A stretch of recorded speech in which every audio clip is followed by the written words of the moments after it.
আসসালামু আলাইকুম রহমতুল্লাহ। আমরা আছি এখন কর্ণফুলী নদীর উপরে। কুয়াশায় ঘেরা কর্ণফুলী নদী দেখতে অনেক সুন্দর, অনেকটা ঠান্ডাও লাগতেছে কুয়াশার মধ্যে। তারপরও দৃশ্যগুলো অনেক সুন্দর, দেখতেই খুব ভালো লাগে।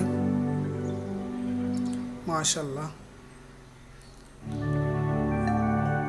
পাহাড়ের মাঝে রেলপথটি দেখতে পারতেছেন, আমাদের রেল, জরাজীর্ণ রেল। তারপরও চলতেছে,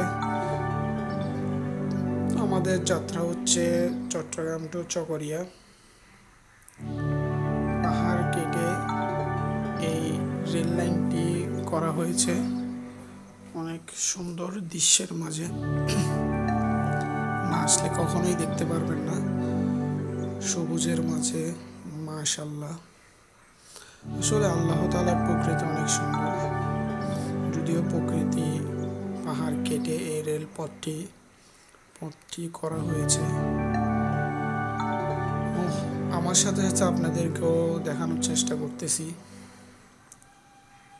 দেখতে পারতেছেন অনেক সুন্দর একটি দৃশ্য। এখানে একটি লেকের মতো রয়েছে, অনেক সুন্দর। দেখতে দেখতে আমাদের গন্তব্য পৌঁছে গিয়েছি।